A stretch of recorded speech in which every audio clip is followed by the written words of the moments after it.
चलो अब chapter number 2 कौन सा है? चैप्टर नंबर 2 फर्स्ट चैप्टर हमने पढ़ा अच्छे से, तो चैप्टर नंबर 2 की बात करते हैं। उसके अंदर जो होगा इलेक्ट्रोस्टैटिक पोटेंशियल, क्या बोला मैंने? इलेक्ट्रोस्टैटिक पोटेंशियल, ठीक है। बात हम करेंगे पोटेंशियल की। किसकी बात करेंगे? किसकी बात करेंगे? तो सबसे पहले कॉमन वर्ड हम समझते हैं कि पोटेंशियल का मतलब क्या होता है। क्या समझेंगे हम? पोटेंशियल का मतलब, यस पोटेंशियल का मतलब क्या होता है? What is potential? वैसे अगर सिंपल लैंग्वेज में बोला जाए अकॉर्डिंग टू इंग्लिश डिक्शनरी, कुछ करने की, बस यही चीज़ यहाँ पे फिजिक्स में फंडा अप्लाई करना है। फिजिक्स में उसकी डेफिनेशन कुछ अलग होगी, बट फिजिक्स लैंग्वेज में हमको यूज़ करनी है, राइट। तो चैप्टर नंबर 2 में से जब हम बोर्ड की बात करते हैं तो बोर्ड के अंदर इसमें से एक 4 मार्क्स का क्वेश्चन आता है, का तो 2 MCQ आ सकते हैं, का तो एक 2 मार्क्स का आ सकता है। अदरवाइज क्या हो सकता है? 4 MCQ आ सकते हैं और एक 4 मार्क्स का आ सकता है। जब बात करते हैं JEE या नीट की, तो इसमें से कैपेसिटर जो है सेकंड पोर्शन, इस चैप्टर को हम 2 पार्ट में डिवाइड करेंगे। कितने पार्ट में डिवाइड करेंगे? 2। नंबर 1 पोटेंशियल, तो पहला जो पार्ट होगा वो पोटेंशियल होगा, देन जो सेकंड पार्ट होगा वो कैपेसिटर वाला होगा। क्या होगा? कैपेसिटेंस पूरा। तो कैपेसिटर वाला जो पार्ट है उसमें से काफ़ी क्वेश्चन आज तक आए हैं नीट में। तो सबसे पहले हम पढ़ेंगे, किसकी बात कर रहे हैं? सही दिख रहा है? रेंज सही है। ये भी दिख रहा है? हाँ, मेरा तो कोई इश्यू नहीं है। अच्छा, तो बात करेंगे चैप्टर नंबर 2। क्या बोला? नाम क्या बोला? Electrostatic potential. ठीक है, इलेक्ट्रोस्टैटिक पोटेंशियल एंड कैपेसिटेंस। तो सबसे पहले हम बात करेंगे what is potential. What is potential? देखो, एकदम सिंपल डेफिनेशन है। सबसे पहले हमको क्या करना है? मेरे पास एक चार्ज होना चाहिए। क्या होना चाहिए? वो चार्ज एट इनफाइनाइट डिस्टेंस पे होना चाहिए। कहाँ पे होना चाहिए? और मेरे पास एक पॉइंट है, मान लो मेरे पास एक चार्ज है, ये चार्ज मेरे पास एट इनफाइनाइट डिस्टेंस पे है। कहाँ पे? और मेरे पास एक पॉइंट है जिसको बोलूँगा मैं A। क्या बोलूँगा? Are you getting my point? कहाँ पे? मुझे लाना है यहाँ पे। कहाँ पे लाना है? देखो, आज का जो कंसेप्ट समझोगे ना तो इसके बाद का पूरा आपको समझ में आ जाएगा। यही मैंने, और एकदम सिंपल है, बहुत इजी है। Again, I have a charge at, right, so I want to bring this charge from infinite to point A। So what I have to do? क्या करना चाहिए मुझे? मुझे चार्ज है इनफाइनाइट डिस्टेंस पे, so I want to bring here. So what is the process? Concentration ऐसे कैसे करेंगे? ऐसे ऐसे ध्यान से ऐसे देखेंगे। बोलो बोलो। चार्ज कम करना पड़ेगा। पास में कैसे लाएंगे? What is the method? क्या करेंगे? बट इनफाइनाइट पे फर्स्ट में हमने बहुत कुछ पढ़ा है। वो तो सिंपल एकदम। हम कौन सी क्वांटिटी, फिजिकल क्वांटिटी यूज कर सकते हैं वो बोलो। चलो, कौन से फिजिकल क्वांटिटी यूज कर? एकदम सिंपल है ना। मुझे इसको यहाँ पे लाना है तो सीधी बात है, इसको फोर्स देना पड़ेगा। फोर्स ही तो दे सकते हैं, यस और नो? सो फोर्स देना पड़ेगा। चलो, फोर्स दिया तो सिर्फ फोर्स से काम हो जाएगा? तो क्या करना पड़ेगा?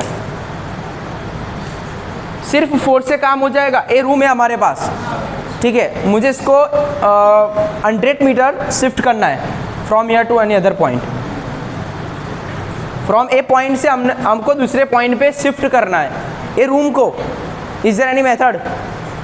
ए रूम की बात कर रहा हूँ मैं। आप लगाओ। नहीं जाएगा। क्यों नहीं जाता है? फोर्स तो दे रहे हो।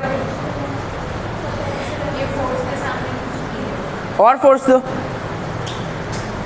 इसका सीधा मतलब क्या होता है? एक जगह से दूसरी जगह जाता ही नहीं है, मतलब डिस्प्लेसमेंट ही नहीं होता है। फोर्स तो देते हैं बट क्या नहीं होता है, डिस्प्लेसमेंट। समझ में आ रहा है क्या बोल रहा हूँ? तो मेरे पास क्या है, चार्ज है, मुझे कहाँ पे लाना है, पॉइंट ए। तो क्या करना पड़ेगा, फोर्स तो देना ही पड़ेगा, बट साथ साथ में क्या होना चाहिए, डिस्प्लेसमेंट होना चाहिए कि नहीं होना चाहिए। इसको मैं बोल दूंगा एफ डी। इस समझ में आ रहा है? फोर्स दिया, फोर्स देने से सिर्फ काम नहीं चलेगा, और क्या करना पड़ेगा, इस क्वांटिटी को क्या बोलेंगे, एफ डी को। हाँ वेरी गुड, क्या, work. W is equal to 10, समझ में आ गया? तो डाउट? सो डेफिनेशन क्या रहेगी, when we bring infinite charge, when we bring at point A, so we have to work done, we have to. लेकिन कैसा करना पड़ेगा वर्क, ऐसा नहीं, वो तो हो गया, फोर्स दिया, डी हुआ, फोर्स देने से ही आगे जाएगा, लेकिन डिस्प्लेसमेंट भी होना चाहिए, तो एफ डी आ गया। मेरी बात समझो, अगर फोर्स दूंगा तो हो सकता है चार्ज ऐसे घुस जाए, ऐसे चला जाए, ऐसे हो सकता है, ऐसे जाए, हो सकता है ऐसे जाए, बट मुझे कहाँ लाना है, तो क्या करना पड़ेगा, एकदम बेसिक है, डिस्प्लेसमेंट तो किया ना। ये जो पॉइंट है, यहाँ पे फोर्स दूंगा तो क्या होगा, ऐसे भी तो जा सकता है ना, ऐसे भी जा सकता है, ऐसे भी जा सकता है, बट मैं यहाँ पे ही ला रहा हूँ, तो अपोजिट डायरेक्शन में वर्क करना पड़ेगा। हाँ अपोजिट डायरेक्शन में करना पड़ेगा ना, यस और नो। ऐसे भी तो जा सकता है, ऐसे भी जा सकता है, बट मुझे क्या करना पड़ेगा, तो ए जो वर्ड है वो भी वेरी इंपॉर्टेंट है। कौन सी डायरेक्शन, अपोजिट डायरेक्शन में हम एंगल कितना लेते हैं, 180, cos 180 क्या होता है, -1 आ गया, ठीक है। Are you getting my point? बस इसको बोलते हैं पोटेंशियल, क्या बोलते हैं, ठीक है। चलो again, when we bring charge from infinite distance to a, सो we have to work done is called potential। सीधी बात है, सबको समझ में आ गया, पक्का? कोई डाउट है, डाउट है, बोलो, कौन बोलेगा, गर्ल्स में बोलिए।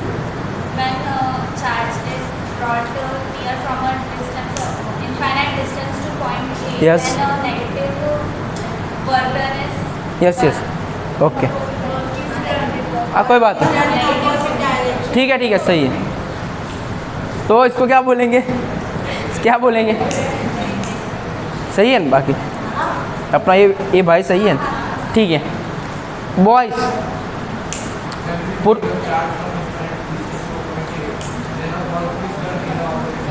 यस वेरी गुड, चलो ठीक है।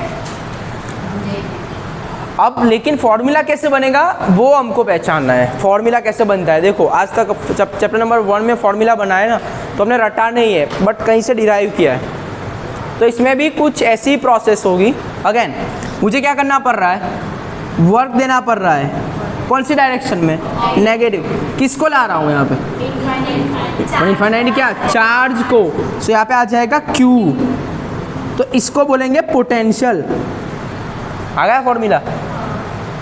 वर्क तो करना पड़ेगा, ऑपोजिट डायरेक्शन में करना पड़ेगा, और ये क्या है हमारे पास, चार्ज, ठीक है। तो ये होगा हमारा V। अब देखो इसका यूनिट देखते हैं, क्या देखते हैं, unit.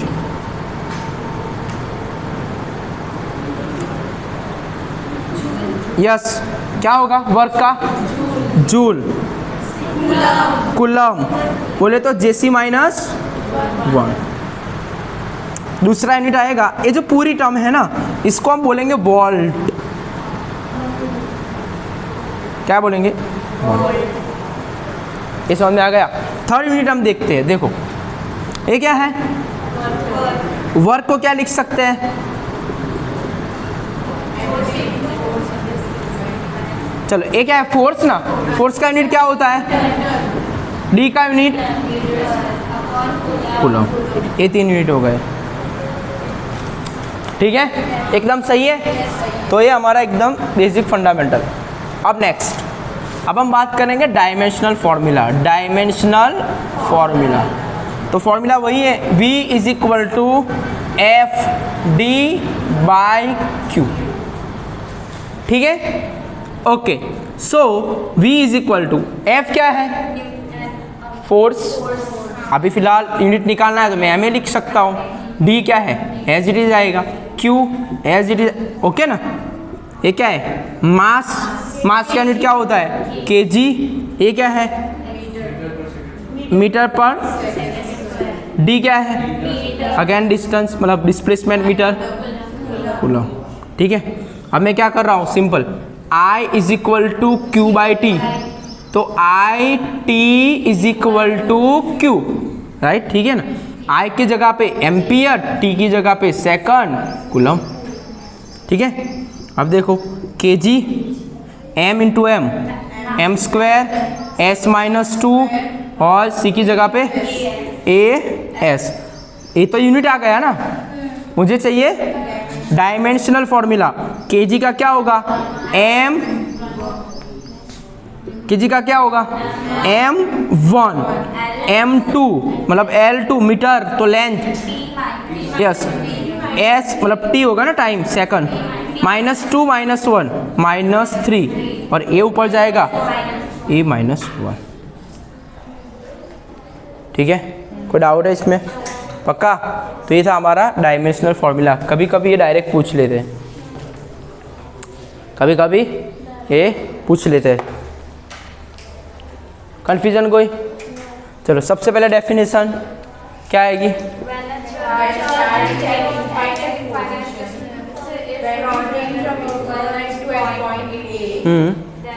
So work done in a opposite direction is called potential, ठीक है। तो ये था हमारा एक फंडा, जो इस चैप्टर का सबसे बेसिक थिंग है। ये आएगा तो आपको चैप्टर में कोई डिफिकल्टी नहीं रहेगी, ओके।